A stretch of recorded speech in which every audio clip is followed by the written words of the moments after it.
Hey, welcome back to Biggie Outdoor Radio this morning. This segment is brought to you by Snap Fitness. There were two locations here in town. One's over in Weston and one in Wausau across from Fleet Farm. That's their new location over there. That's all remodeled. They got some brand new equipment over there, and they got some special program going on. You can get the summer for free. You'll have to go over there and check it out. They've got all kinds of training classes, new machines, free weights. They got all the supplements that you're going to need. Good, friendly staff. It's a nice, clean place. Open 24/7 to members. There's no excuse for not getting out there and getting into shape. And you'll make yourself feel a ton better. And Brandon and I have been going out there and working out. Our camera guy, Ben, been going out there and working out. Getting ourselves nice and sore in the process. But we'll feel better for it in the end. That's right. That's right. Go out there and work off all them Bruise Brothers burgers we've been eating, that's for sure. Yeah, and beer. Oh, yeah. That's right.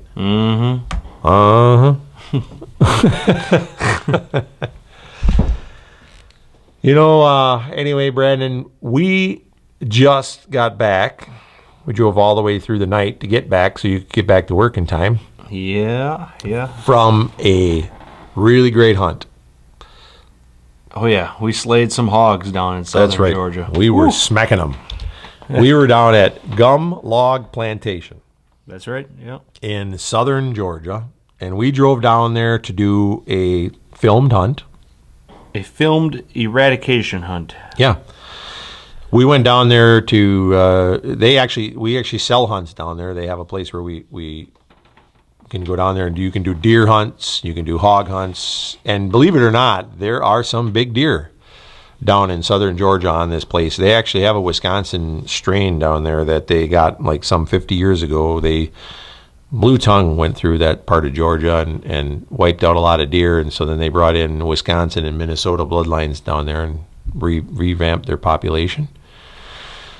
But now they got hogs everywhere, and these are pretty much all European bloodline. Big old hairy black hogs down there. Yeah. And where we went down there to help the family on their crop farm do eradication.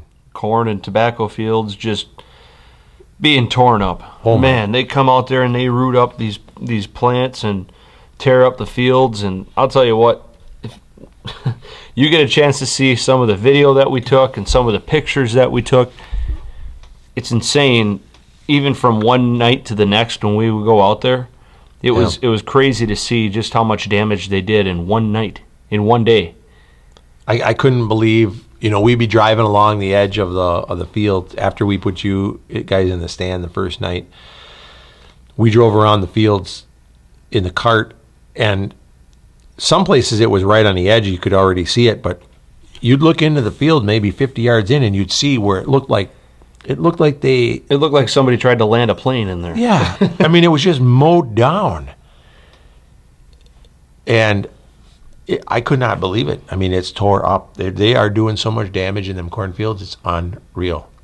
I mean, just on the way out to the stands, depending what stand you were going to, you would see more. That didn't mean that there was more hogs in that area. It was just they seemed to be more active on certain spots along those edge of those fields. You would go in there and you would see little ones, like 40, 50 piglets, which in 4 months' time are going to be breeding. Yeah. And and the sows were running across in front of us coming out of there. There were so many pigs down there. They say they're going to lose up to 20% of their crop just from hog damage. Yeah. And they know that every year. And that's all of them. The peanut farmers, the corn farmers. Can you imagine planting your crop knowing that you're going to lose 20% of it just to the animals and there's nothing you can do about it? This goes back to earlier in the show when we were talking about all of these animals, every species of animal need to be controlled. or they will be out of control. And this hog population down there in southern Georgia is a perfect example of a herd that's out of control. Yep. They say, again, and I keep saying this, you have to kill on a wild hog population, you got to kill 70% just to stay even with the population. Yeah, they breed so fast. And we've been seeing that. Mm-hmm. And so that's why when you go on an eradication hunt, you shoot big ones, small ones, you shoot anything. And actually those ones that are, I don't even know how many months old those things would be that are in that 80-pound range or whatever, those are good eaters. They're good eaters. Well, you know what? And think about this. Of all of those that we took out, we took, what, 15? We took 15, yeah. We took 15 of them while we were down there. Every sow that we harvested and cut open was pregnant. With numerous piglets. They're never not pregnant, don't seem like. It seems like the minute they have a litter, they're pregnant again. Yeah. Yeah. And they eat amazing. They're eating corn all the time. They eat like your dream white-tailed deer does. I mean, they're eating all the corn they can get on. They're eating peanuts and they might be wild, but let me tell you something. They're fat. So if you're looking for some good eating, go down and see these guys, Gum Log Plantation. And Gum Log puts you up and does some really, they got good meals. Yeah. They're cooked. These guys can cook. Both the owners can. Now, one of the owners actually is most of the time your host and puts you up. But his brother, Kerry, who actually owns all the property and everything, actually had us over the one night for a steak cookout. Steak and shrimp and... Those guys really know how to cook. He said they learned it from their grandfather. When they fire up the grill, let me tell you something. They fire up the grill. They might as well be calling their neighbors over because they don't just fire up the grill and make 5 or 6 steaks. Yeah, they don't make just enough. It's not like they count. Oh, we got 8 guys here. We're going to cook 8 steaks. Nope. You know, we got 8 guys here. We'll cook 1 beef. Yeah. There was something I wanted to try down there that I didn't get a chance to, and I think it would really make some good footage. What's that? You know, I really wanted to tick off a sow and have her come after me. And really, you can do that up here. Oh boy, you know I did. I wanted to pick up one of them piglets and make it squeal and get Mama coming running out of the corn. You know, you watch some of these shows, down south where people get these pigs bait up by dogs, and then they go in there and they use a big knife and they stab them. Well, I want to do it without the hogs. Our cameraman Ben, without the dogs, you mean? Or without the dogs. That's right. Yes. Our cameraman Ben, he's got this hatchet, and you saw this thing, and it's got this big spike on the one side of it. Uh-huh. And I wanted to take one of them little piglets and make it squeal and get the mother come running out of the corn. And now here's where it would have been really interesting to catch on film, because it was either going to be really awesome to see me, spike this sow in the brain, or it was going to be really cool to footage. Watch the helicopter come in and take you to the emergency room. Well, yeah. And one of the guys that was down there, he said, well, what if you swing at this hog and miss and you stab yourself in the leg? I said, heck, that's the least of my worries, because the hog's going to get me in the leg too. Did you dream all this up sitting in the stand? Or, you must have really been doing some thinking. You don't have to think much to come up with a dumb idea. Especially me. That is the truth. But seriously, would that not make good footage? Okay, well, we'll go back down there and do it again. All right, I'm in. Because they got plenty of hog damage down there. We're going to go back now. When I get back from Africa, we're going to go back down there when they get the corn harvested, which would be right around middle of August. I'm thinking we'll probably go. Do you think that maybe I should practice at hitting this moving target, or should I just leave it complete amateur? No, wing it. Make better. Definitely. Yeah. Definitely. I'd go for the side instead of going for the head. I'd go for the side, swing it right in and hit them right in the ribs, and then hang on to the hatchet. That way, as it runs away, you're hanging on still. Yeah, but I just don't know that would go in deep enough, and I don't really want to get my leg tore up or any other Well, part of my body for that matter. Yeah, I think that if you're going to do it, it would make good footage if you had a little bit of a cut. You should have a little blood. Don't you think? You know what we could do? We could ask the listeners to come on the Facebook page and tell us where they think you should try to stab it. Head or body? Definitely in the head. Please say in the head, because we'll film it and put it on our page. but just think, if I swung and I missed, at that point I would know that I was doomed. Uh-huh. Yeah. But we have this code. Camera never stops rolling. The camera never stops rolling. So the cameraman ain't going to help you. Can't. He's got to run the camera.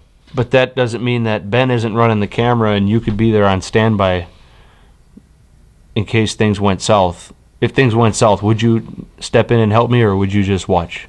Well, what would my job be? I'd probably have a rifle to back you up. Mm-hmm. Yeah. So I'd have to shoot. Oh, man.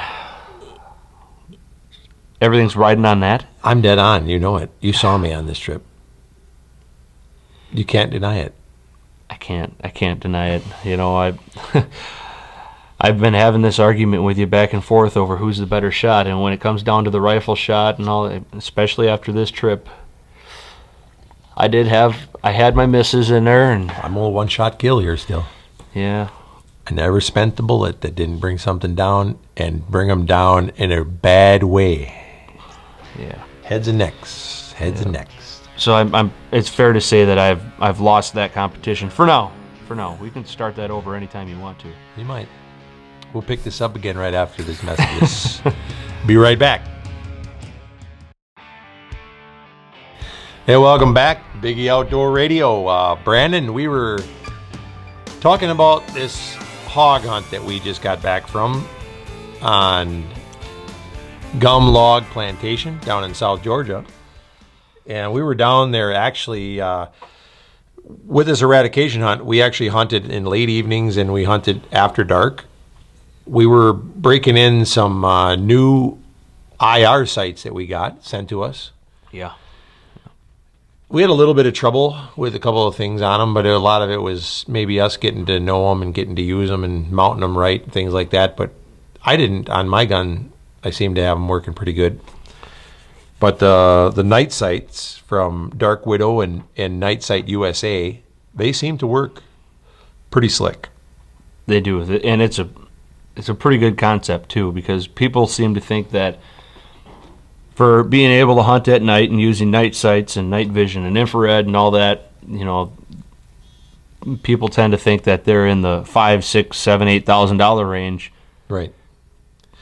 We got the big unit here, two of them, and to buy that unit retail is around $1,400. You can get the other unit for I think around $1,000 or $1,100. I guess you'd have to look and see, but they do work well at night. You can see. I mean, you turn it on after you got to set this thing for focus and all that first. You set your optic to focus with it and everything on a low power, and then you can use the zoom with your scope. It doesn't have anything to do with sighting your rifle in. It uses the zero and the crosshairs exactly the way your scope already is, so it doesn't mess with any of that. Yep. Then after that, all it does is it looks through that and uses an infrared light that it emits that you can't see, and then the eyepiece looks through your scope. So when you're looking at this little screen, it's like a little mini cell phone screen, you can see what's out there in the pitch black. And we used it a lot. I mean, I went on some fields after dark and I could see the bucks that were out there, all their deer, and I could see the bucks with the horns, and came in and told them there were 13 deer out there and 4 of them were bucks, and I told them what was all out there, and I saw all kinds of things that you wouldn't have normally seen, and you didn't need a light at all. No spotlight, no nothing. I drove up on many, many big herds of pigs. you'd come around the corner on the buggy some of those times, and there'd be 30 pigs standing in the road, and the smallest one is 80 pounds. Yeah. I mean, It's a lot of well, pigs. we weren't there, what, an hour? And we went out on the buggy. It was, what, 2:30, 3 o'clock in the morning, and you got a pig. Yeah. And we got that all on film. Those things, and in day mode, they work great. They work just as good in day mode. You don't, just because it's a night sight doesn't mean that you have to only use it at night. Yep. With these Dark Widow sights. You can set them so that you can use them during the day, which is good, because another thing where that comes in handy, if you have a younger hunter and they're, having issues getting down and looking through the scope and all that, you can actually work with them a little bit better, starting out just like that. You work on getting the rifle planted in their shoulder just right, and then you have them look at the screen. Baby steps, do one thing at a time. Once they learn, lining it up in the screen and all that, and then maybe, when they get a little bit older, or a little bit more confident, then you take and you have them work on lining it up in the scope and finding something in the scope, a lot, more naturally. Yeah, they're So this actually could help for younger hunters, new hunters. Their distance for their objective doesn't have to be taken into consideration for new hunters as well. I mean, for example, one of our pro staffers, Ernie Williams, was down there, and he brought his 7-year-old son along, Aiden. Mm-hmm. And Aiden we put one of these on in the day mode, and Aiden shot about a 250 to 300 pound sow hog, all with the use of using one of our big tripods for our cameras. He set the rifle on there, and he used the night sight in day mode to shoot that hog. Yeah.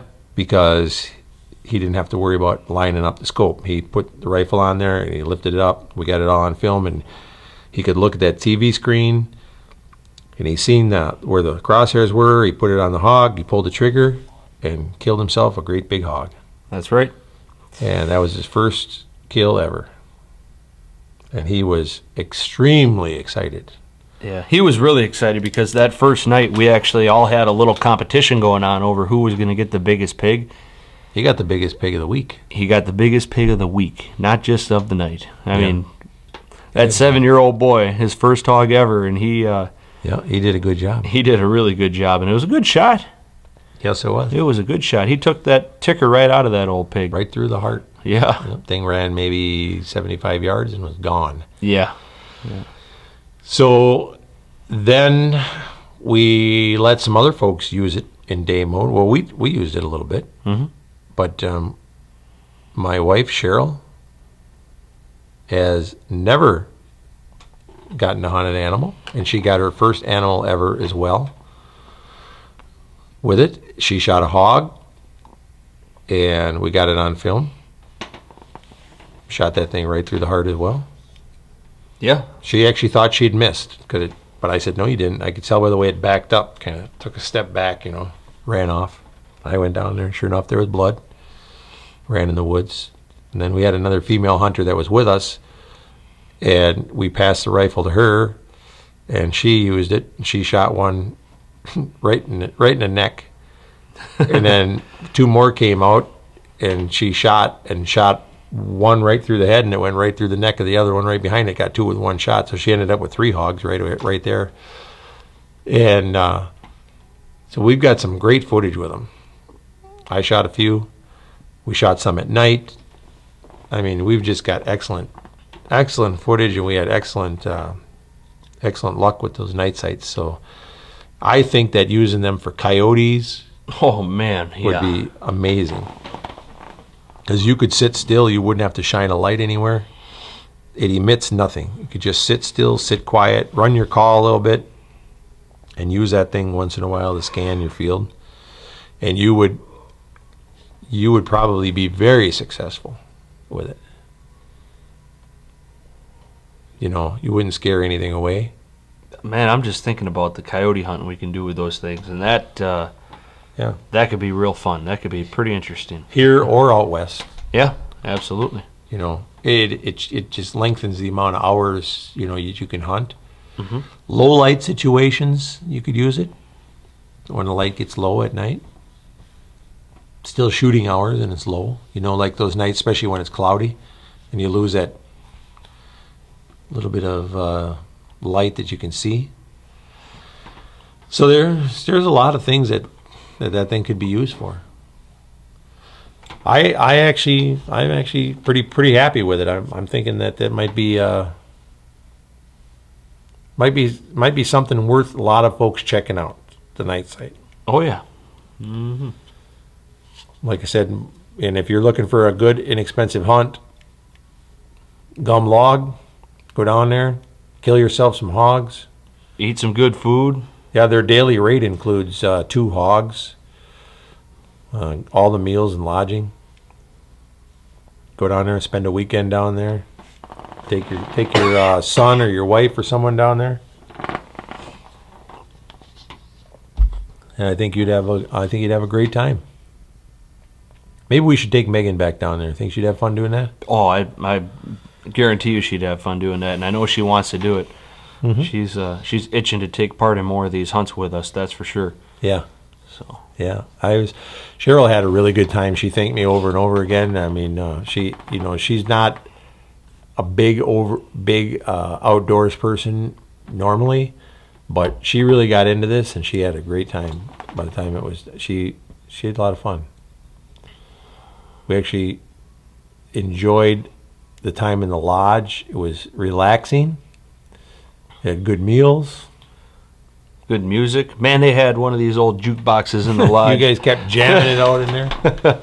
My goal was to see if I could tick off Big E, because he'd be in the middle of trying to edit something or go over something, and you'd be jamming out. Somebody had to be the kid in the bunch, so I'd go over there and I'd fill it up with Guns N' Roses and all these, good but music. see, I like Guns N' Roses, so that was all right. Yeah. David Allan Coe, Guns N' Roses, some Alabama in there. Yeah, you didn't play any dueling banjos, though. That was a good thing. Oh, man, no. I'm sure they had it in there, though. That's for sure. You should have looked for it. That'd be a good one. Yeah. You'd be playing that thing as people pull up to the lodge. It's so far back in there.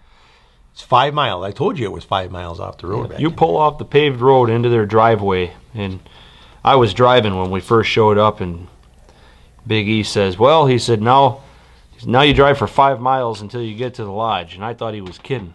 Nope. And I clocked it on the odometer, and it was exactly 5 miles. 5 miles down this little dirt, what we would call a log road up here. I guess they were kind of doing some logging back in there too, but it wasn't much of a driveway. I mean, It's a dirt road. It was just a dirt road, just to get you back in there. One of the guys on our crew said it was 2 beers long. It's 2 beers long. That's right. Yep. Randy was right. It was 2 beers long. So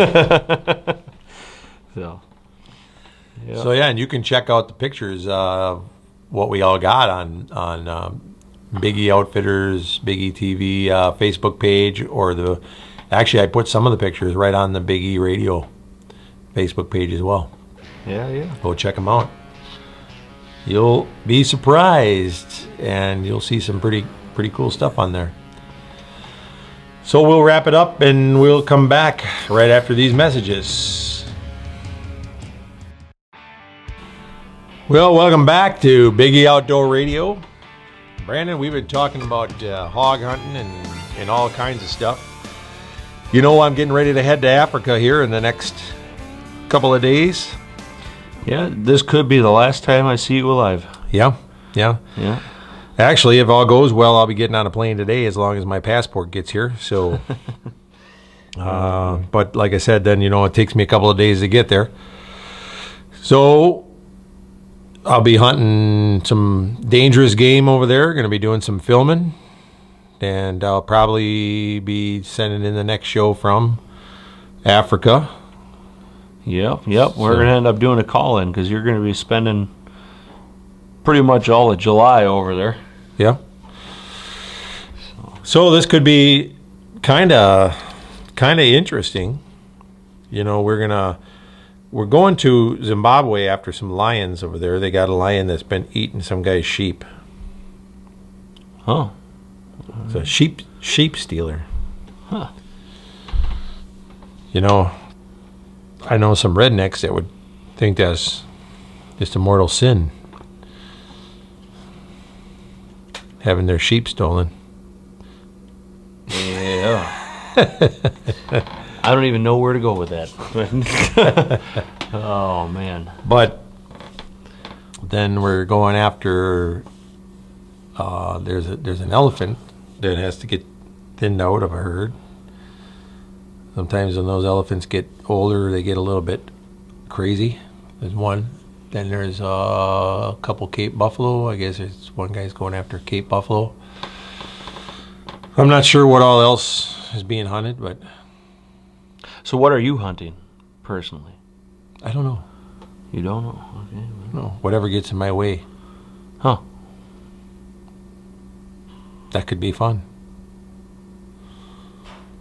Could be fun, and it could be interesting.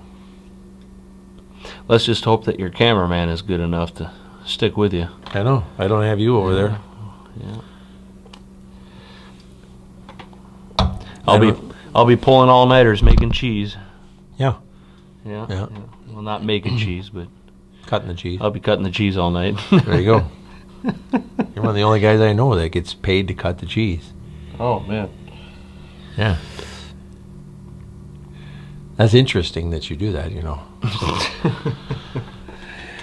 So I imagine that by the time I come back, I'll post some of the stuff on Facebook, but I imagine by the time that I come back, I'll be hated by some more people overseas in England. And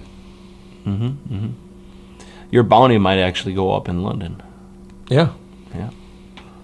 I'm not flying through London this time. I'm going through Frankfurt. Oh. I'm going around. What, are you scared of a little confrontation? Nope. Just happens to be where my plane is going. Oh, man. Oh. Yeah, it could have been interesting. We could have sent Ricky Gervais a email out, ahead of time saying, hey, I'm going to be in London. If you want to meet up, maybe have a vegan burger somewhere. Have tea and crumpets. What? Tea and crumpets. Oh. A tea and crumpets. I don't know what crumpets are. Must be some kind of donut or some kind of...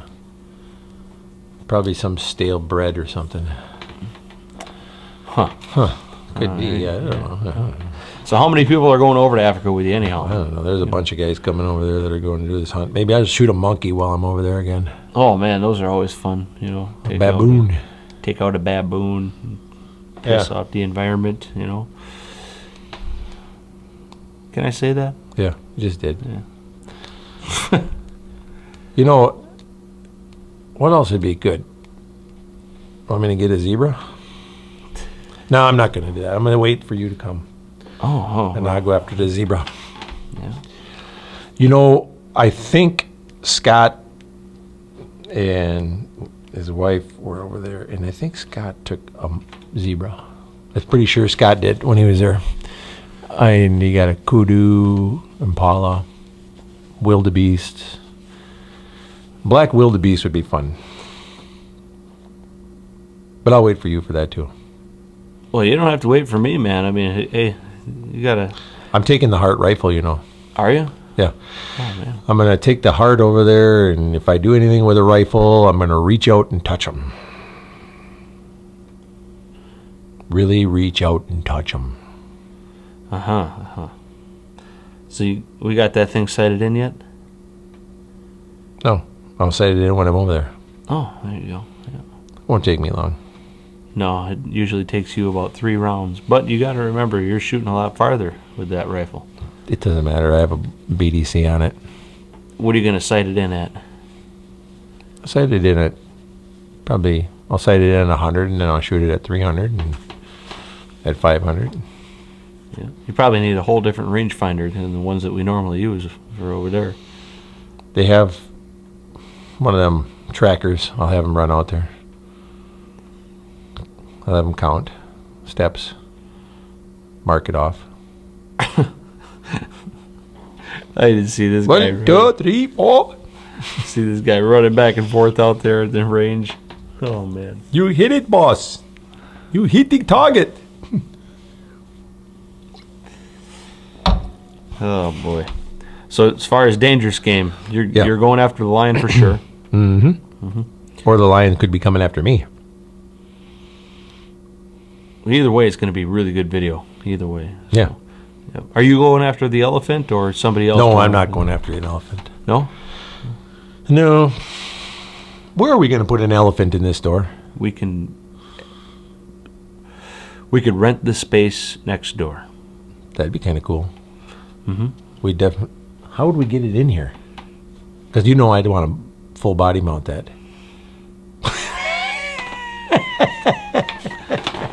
Then we'd have to move. We'd have to move entirely because they do have some stores here where they have a bay door on the front of the store. Even that wouldn't get it in. It's not high enough. How would you get a full body mount elephant in here? Man, it's removable legs. It'd have to be something remote. How do you get a full body mount elephant anywhere? One piece at a time. Holy smokes. That'd be a big mount, wouldn't it? Could you imagine shipping that thing back over here? Whew, man. Yeah. So you said how many people are going over there? I'm sorry, I didn't catch that when you said. I don't know. There's a bunch. I think A bunch of people? like 6 people. Yeah, and they're all doing a lot of like plains game stuff and. Are they- All dangerous game. all dangerous game, really. All with a man. bow. All bows. Well, that's cool. That's cool. Not for you because you're a bad shot with a bow. You're not as good a shot as I am with a bow. You are. talk so much smack. You're getting shaky in your age, you know. I'm not shaky at all. Okay, I'll give you the rifle shot. You're a better rifle shot, but buddy, I'll tell you what. We can get out the bows right now, and we can have a shoot off right here in the store. We can shoot everything you want in the store. I will smoke you. No. See, the thing is when we get confronted with wild live game, that's where you choke. When have I choked on wild game with a bow? You choke all the time. You choked on No. that diker, missed him. I did not choke on that diker. I Yeah, shot you did. exactly where. The PH told me it was a different range, and I shot for the range he told me it was, and I shot right underneath him. That's the only thing. Yep. How'd you do on that armadillo while we were down there? I hit him. I hit that armadillo. No, you didn't. I Yes. have the video footage to show you hit 2 feet away from it. Well, we were using a crossbow and Bow. you It's know, a bow. We're headed down this road of. You're gonna get hurt. The young bull is just not as good as the old bull. Listen, That's what it is. That's what it is. It's kind of like Dale Earnhardt Jr. you know what? You can. I mean, He's just not as good as Dale Earnhardt Sr. you have to tell yourself whatever you have to tell yourself. But You know, people don't understand how much racing goes in with the outdoors. I had a lot of people that don't know that. You know, State Park Speedway is right out here. We probably should get out there one of these days and be watching some of these races. We can take the show right out there. speaking of which, I thought that we were going to get into that this year. You're too tired to race. For God's sake, you'd fall asleep and run right off this track. It'd be just like driving to work. Good Lord, you're too tired. You have to bungee cord the steering wheel, and so you just kept going around in circles, and you just fall asleep. Yeah, well. At least we have a solution. Bungee cord. Bungee cord the steering wheel, cement block on the gas pedal. Yeah.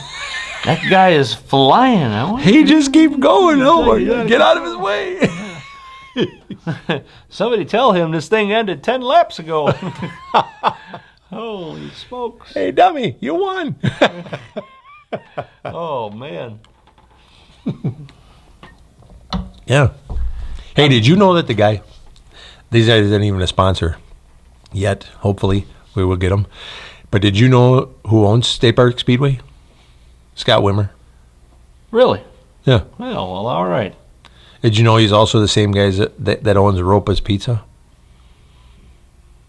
What's Ropa? Ropa's Pizza, that little pizza place is next to Ski's Meat Market up there. There's a pizza place up there? Yeah, they have Chicago style pizza, and it's really good. About probably the best pizza in, I'm gonna say, northern Wisconsin. Oh, wow. I kid you not. That good. I just got hungry, like just now. Is your mouth watering like mine is? I'm not sure how your mouth is watering.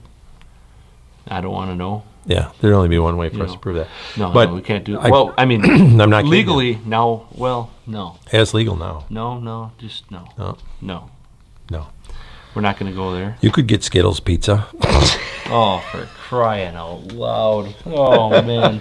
We better just cut to a break before this gets out of control. Yeah. All right. Well, let's check in on our sponsors, and we'll get right back. Biggie Outdoor Radio. Hey, welcome back to Biggie Outdoor Radio. We're wrapping up our final hour for this week. You know, Brandon, I'm going to be headed out doing this last trip here, or this trip on my own without you. And you know that it's kind of not the same with me going off and we do most of our hunts together, you and I, father son, and hopefully we'll get back to get our schedules in sync here, where I don't have to do that anymore. Yeah. Well, hopefully by next year we'll have that a little bit more under control. Yeah, because that father-son thing, when we started all this stuff, it was father-son, and we started all the Big E stuff, the entire line, and it was a father-son deal. I mean, it's always been something that I've done, but I've always taken you with me, I've taken you hunting with me, I've taken you to the, all the trade shows along with me, and you've always been there filming for me, to the point that you got to be, and I'm not afraid to say it, one of the best videographers in the outdoor business, and not having you along is going to be kind of tough for me, because I never know if the other person has the camera on record, or if they're filming what they should be filming, or yeah, it does. It makes it a little bit harder, doesn't it? Yeah, it does. Well, we got to do what we got to do, and hopefully this time next year we'll be back in sync with our schedules and be doing a lot more of this stuff together, the way we started out and the way we should be. Right. So. Right. But one thing's for sure, though, when we get there, yeah, we're gonna have to grow out our beards. Why? Just because. There's too many people growing out their beards. I know, but I've never actually seen you. We should grow out your beard. Something else, like the hair in our ears, because mine is already growing. I was just gonna say, do you want me to be more like you, so you don't feel like an outcast, or what? I mean, oh boy, yeah. I've never seen you actually really grow out your beard, though. I don't grow it out. It's to me, I think it looks terrible. You should try it once. I'd look like Santa Claus now. I'll tell you what. Right after this wedding, I'm doing it. I'm growing it out. No. And I ain't cutting it, man. I'm telling you. You got to at least trim your neck. You look. I do. Trim your neck a little bit. No, you look terrible like that. You look like some kind of an Amish hitman when you grow your hair. You do. Oh, look out! It's the Amish hitman. Oh God, here comes Eli. He's going to blow you up. No, yeah. Why does a hitman have to be blowing something up? I don't know. It just came to me that way. Yeah. I mean, I'm not Al Qaeda, dude. I mean, just because I have a beard. Oh. Holy You're not shit. an Amish Al Qaeda? No. Oh. No. You don't hear about Al Qaeda anymore. Hey, Chris Kyle had a beard. Yeah, he did. That's right. That's right. You know who else has a beard? Who? Phil Robertson. Now, that guy is an American. I like that guy. He's American. American as they come. American with an A. Yeah. Yeah. I'm really not sure how I feel about all them people out there yelling out America and all that. I mean, it's America. Using it, you say it with an A, but yeah. Come and on. our flag is red, white, and blue, not rainbow colored either. Did you see that garbage? Oh, for crying out loud. Don't get me going on that. We almost made it through the whole show without threatening a bunch of people and Well, we're not losing our threatening them. minds and We're not threatening them, but well, hey, it's just getting to be ridiculous. This presidency is just blowing things out of control. he ain't my president. Ain't mine either. I tell you that. I ain't afraid to say it. No, I'll tell him right where to go. That's right. And I tell you that this whole thing has been a fiasco. This country in the last 8 years has just gone ridiculous. Yep. Yep. This is definitely Sodom and Gomorrah. Well, let's not get carried away on politics and stuff like that for right now. We can save that for another show. But Yeah. So you're going to Africa. You're actually leaving today, right after we get done with this show. You're going to the house. I'm all Picking up- packed. You're picking up that FedEx package that was, supposed to be there by 10:30, so it better be there. Let me tell you something. If it's not there, Lucille, I'll be calling you. Oh boy, yeah, here we go. So, Yeah.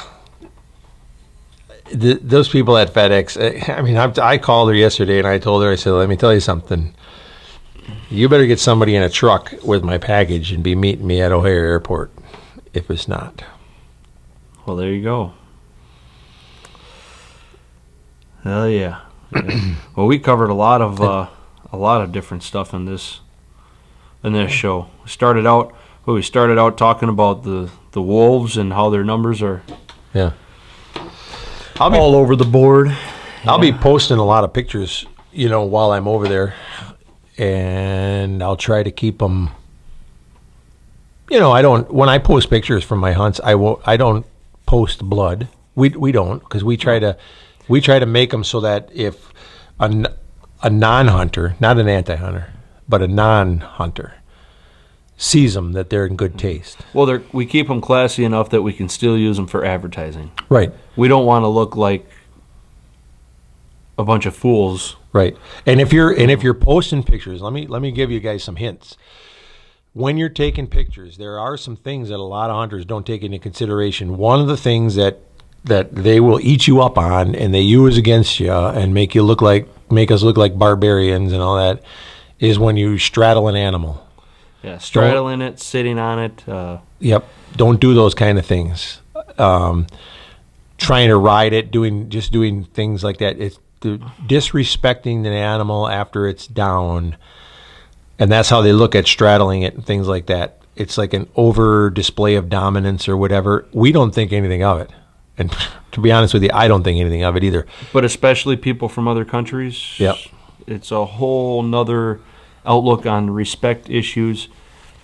And they will eat you up on that. And so when we're posting pictures and we're posing for these things, those are things that we can do to try to make the non-hunters look at us as being a little bit more professional. We'll take away some of their fuel, that's for sure. That's right. Yeah. Make sure you wipe the blood up. Wipe up the, sometimes, I mean, if you're going to post a series of photos and, you want to post where you hit the animal, that's one thing. But don't make that the lead photo. No. Put that back in a series of photos, Have your lead photos try to wipe the blood off the face. Try to, if you can, put something in front of the blood. Just try to clean things up and make it the best you can, I guess, is what I'm trying to say. And give it a good display, because everything that we can do to make ourselves look better helps. You got to remember that there is the same amount of us as there are the anti-hunters, and we don't want to turn the non-hunting group or any of them into anti-hunters. That's what we don't want. When it comes down for a vote, we don't need them making votes against us. We need to try to sway them our way. And the best way to sway them our way is to be drawing in more hunters by bringing women and more kids and minorities into the outdoors. When you think about it, you don't think of a lot of black hunters. You don't think of a lot of Spanish American hunters. You don't think of, a lot of minority hunters. But when you've got friends that are of different races, take those people hunting, get them into the hunting. Women especially. I mean, women is a big group that's starting to grow into the hunting world, and we need to have a little bit more patience with them. Like Cheryl, when I took her hunting, one of her biggest things was she was afraid to miss, because when she was a kid and she went out with her dad, she got yelled at for missing. Yeah. And so she quit hunting. Well, there's that trip alone was a pretty good example of how we're evolving, with our women hunters and youth hunters. Cheryl, a woman hunter, she shot one of the 15 hogs that we got on that trip. 5 of the 15 hogs that we got on that trip were taken by a 17-year-old girl. Mm-hmm. And they were all really good shots, deadly shots. Yep.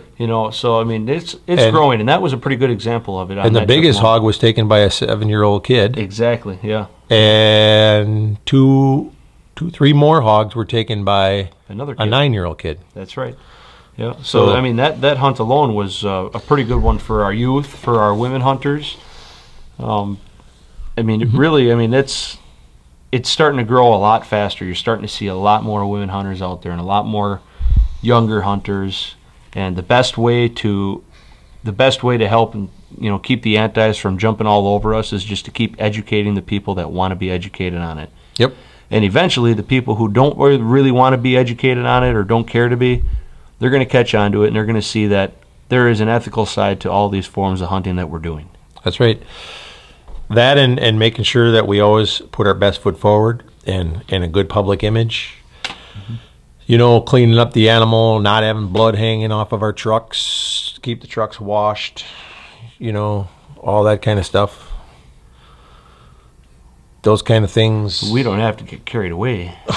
Well, I know, but it's fun. But we gotta think about what the non-hunters think, and when we're driving through these towns, those are the kind of things that get these antis going. They make good Halloween Facebook pictures, though. Don't they? Do. Yeah. But we got an elk laying up there on top of your Suburban. That's a pretty good picture. It sure is. Yeah, it sure is. Well, we're gonna wrap it up for today. Thanks for listening to Biggie Outdoor Radio, and don't forget to support our sponsors, because they are the ones that are out there supporting you. Just by being on this show, they're showing their support for you in the outdoors. Make sure you swing by and check them out. Pay them a thank you. And when you go and check them out, make sure you let them know that you heard about them here on Biggie Outdoor Radio on Sports Fan 100.5.